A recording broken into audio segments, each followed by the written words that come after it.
Walk with me for a few minutes. Is it just me, or does it feel like we're in a battle right now? Like a battle, like in the middle of some crazy, different, extreme kind of war. And you guys feel that right now?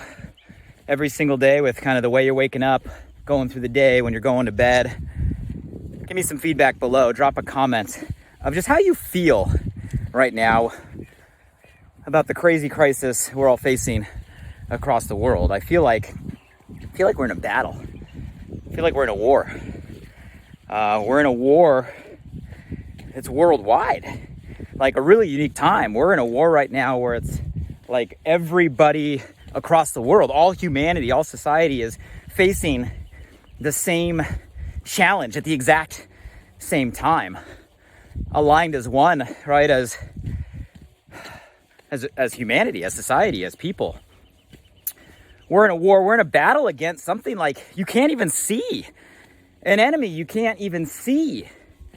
An enemy you can't even touch. An enemy you can't even taste, you can't even hear, you can't even smell. Like an enemy we're facing right now, a battle that's outside all of our senses. An enemy that can expand and can grow virally.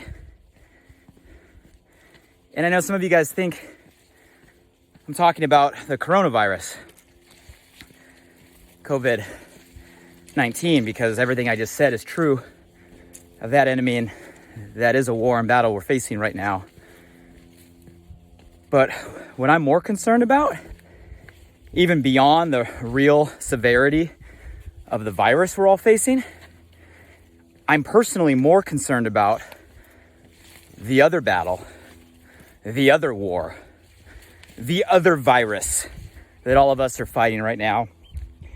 At least with corona, you need to have some sort of physical proximity, right? You gotta touch or come in contact with another person or thing to actually extract it. So I don't want to minimize it, it's serious. But there are precautions we can take and things within our control.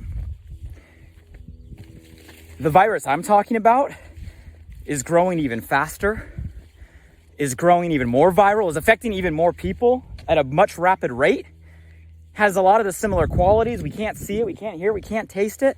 It's affecting all of us across the world at the exact same time. And what's crazy is this one grows without even physical contact. This one can grow and infect and affect right from your phone, right from your social media feed, right from the news channels, right from the tweets, right from the television. You guys, the battle I'm more concerned with right now,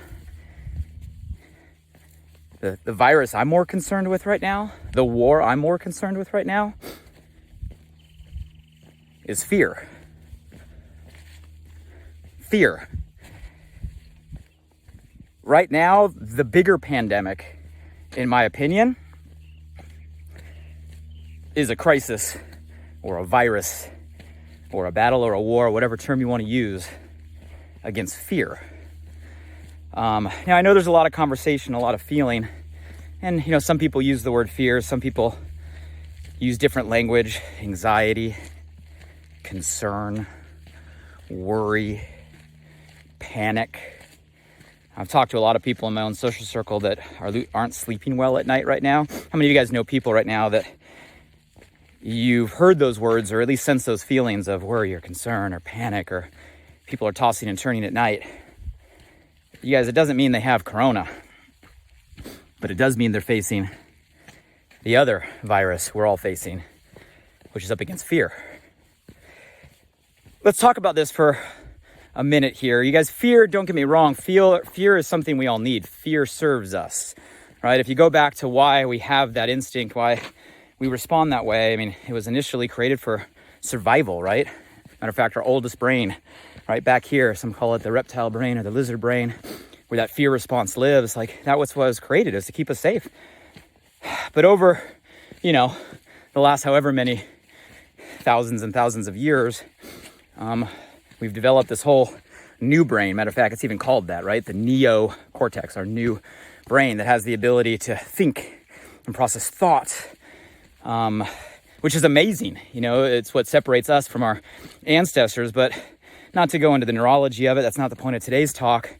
It's an amazing tool we have up here, but that tool only works based on complete and accurate information. This has to have complete and accurate information for it to process correctly. In the absence of complete and accurate information, the problem is we get stuck in this loop, right? Where we start to ruminate, we start to worry, right? We start to process, we start to try to solve problems without all the information, and we get stuck in this worry loop or this depression loop where we're trying to find certainty without enough information to really be certain. Enter the time that we're in right now, or a time there isn't complete and accurate information.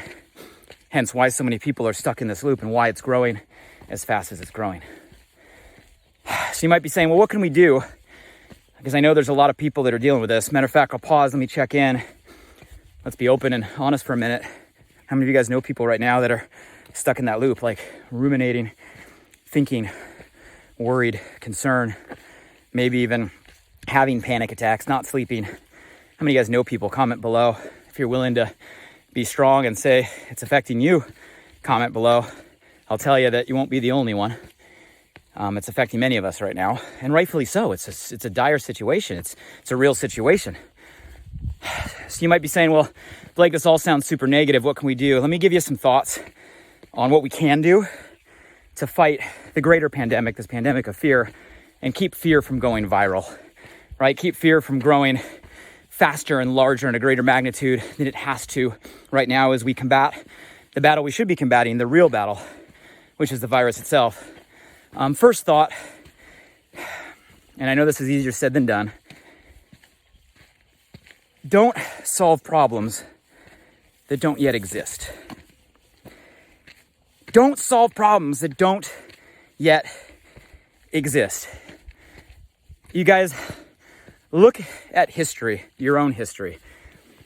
If you were to manage to take an inventory right now of everything you've ever worried about, every problem you've ever stressed about, every thought you've ever had to try to solve something you thought would happen, if you had an ability to take an inventory right now of every single one, challenges, stresses, worries, concerns, thoughts, planning of problems in the future that you were trying to solve and you were putting emotional energy into, and I were to ask, if you were to look at all of those, what percentage of those really became reality?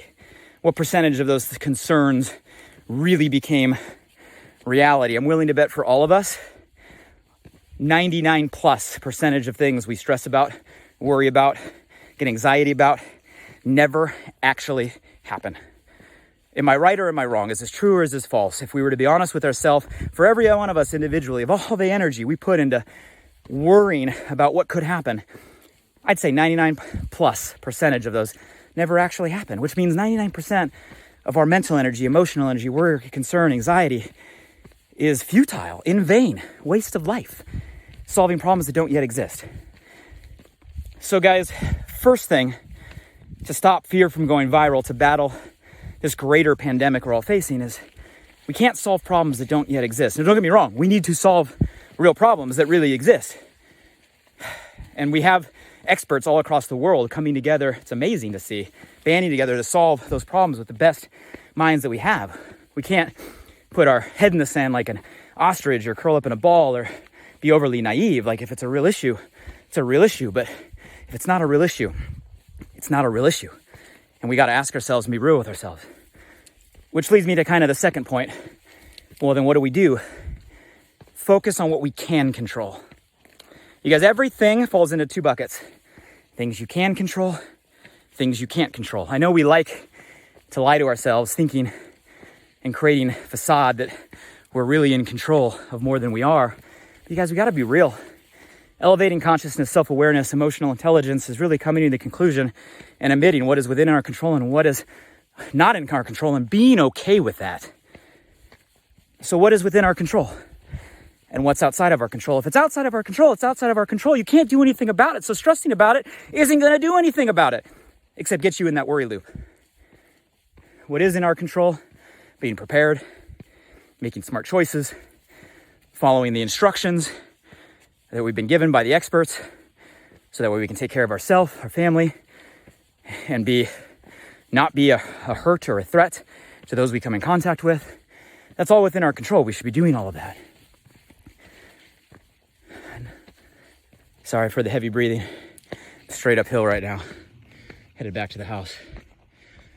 What else can we be doing? A couple more thoughts. Share facts, not fear. Don't be a perpetuator of the fear virus, but be a teacher of the facts to help educate and inform. So you got to have a filter. Is this a fact or is this fear? As you're getting the information, is this a negative headline to get clicks and eyeballs as media competes for our attention? Or is this a real fact from a valid source that I should really consider? That should be your question number one. Is this fact or is this fear? Right? Is this a real fact or is it propaganda? Playing games. We got to decipher the facts versus the fear and share the facts. Be an educator, be a teacher, be a credible source. Don't be a perpetuator of the fear virus. You guys, that's even worse than like having the coronavirus and playing a game and running around and touching as many people as you can. You wouldn't do that.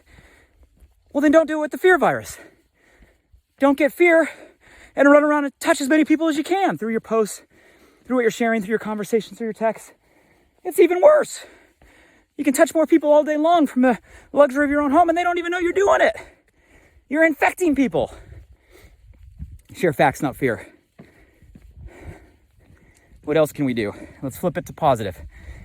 What I mean by that is, how do we raise the ratio of positive facts to negative? Real talk, if I were to ask you guys right now, and again, I'm going to play the mental math game, hypothetically, if right now you could actually pull every piece of information that we're coming into your senses every single day, what percentage would be positive information versus negative information?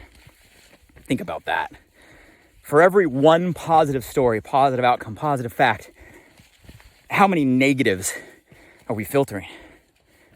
Ooh, that's a scary thing to think about. I don't even know. One positive to every 100 negatives? 1,000 negatives? 10,000 negatives? I do know the ratio is totally backwards. So what can we control? We can control flipping the ratio. Guys, our positive should be higher than our negative of what we're sharing. But Blake, there's not positive happening. Yeah, right. There's positive happening all day long, every day. Yesterday, I read a story of the first and oldest 95-year-old out in New York to recover from the virus. Like, that's a positive story. I'm reading stories of people banding together, sharing, together, exercising, out in Italy. People all going out on their balconies at the same day and group exercising on their balconies together. The story of the Instagram parties where DJs are coming on and doing virtual parties and people banding together. Organizations rising up, first responders going out. Like, guys, there is so much positive energy that people are uniting and banding to solve this real problem, the problem of the virus, that is getting overshadowed by all the negative. We got to flip our ratio. You guys tell me, whatever your ratio is right now, I challenge you to flip it. If it's 1 positive to every 100 negative, it should be 100 positive to every 1 negative. Again, we're not ignoring the facts. We need to be educated and equipped. We need to confront reality. But we don't want to perpetuate the virus of fear by skewing the ratio because, we love drama and negativity grows faster. Last one I'll give, guys, almost at the end of the trail here. We all know that our emotion affects our action. We've all felt that. If we're feeling, again, worried, concerned, anxiety, all of those are just different words for fear of the future. A lot of times it's harder to get out of bed. It's harder to take a positive step. It's harder to be a voice for good. It's harder to share positivity, like you get in this negative emotional state and affects how we act. We're all there. How many of you guys can relate? What you also have to understand, though, is the inverse is true. Emotions do affect our actions, but actions affect our emotions. What I mean by that is, don't think about the emotion. Just start with taking a step of action. When you take a step of action, you start to be in motion. An object in motion stays in motion. A person in action stays in action. When you take the first step, you're more likely to take the second and the third. You got to take the first step. So guys, start doing things just to get yourself moving forward, right? It can be simple. When you're waking up in the morning, don't put your phone right by your bed where it's within grabbing distance. So the first thing you do is grab it and invade yourself with negativity. Put it somewhere else where you got to get up and get dressed and get moving before you hit all of that. Right? Get outside and go for a walk. Go walk the dog. Go somewhere with the family. Call someone you love. Take small actions, even when you don't feel like it. And you'll find if you take those actions, you start to feel like taking more actions. Motion creates emotion. Get yourself in motion. So guys, there's a couple thoughts. I don't want to minimize the viral threat that we're all facing with Corona. It's a real one, and we got to take it seriously. But I also don't want to perpetuate what I think right now is the greater threat. And why we're seeing graphs and charts and stats of how Corona is growing every day, we're not seeing the graphs and charts and stats of how much fear is growing every day. And I think if we were to be honest, that's a greater pandemic right now. And I'm more concerned with the effect of that pandemic because most people don't even know we're facing it. And most people don't even know they're infected. And most people don't even know they're infecting other people every single day. And we got to stop it. So guys, let me know. I shared a couple thoughts. Out of everything I shared, what steps are you willing to take? Give me a comment below. Out of everything that I shared, what steps are you willing to take? If you got value from this, let me know what you found valuable. If there's someone that came to your heart and came to your mind, because right now they either are infected and you want them to be aware, tag them in the comments or share this post. Or they're not infected and you don't want them to get to that point, tag them in the comments, share this post. Or they are a force for good and they are a voice of positivity right now. Tag them in the comments, share this post. We need everybody to be aware that there is another war going on. And that war we all got to fight together. And I believe we can, and I believe you have it in you. And hopefully these tips help. Stay safe, stay healthy, stay sane, stay happy. And let's stay out of the fear zone, guys, so we can focus all our energy on getting this virus behind us, growing together, rising together, and becoming stronger together as a human race as we go through it. Have a great day, everybody.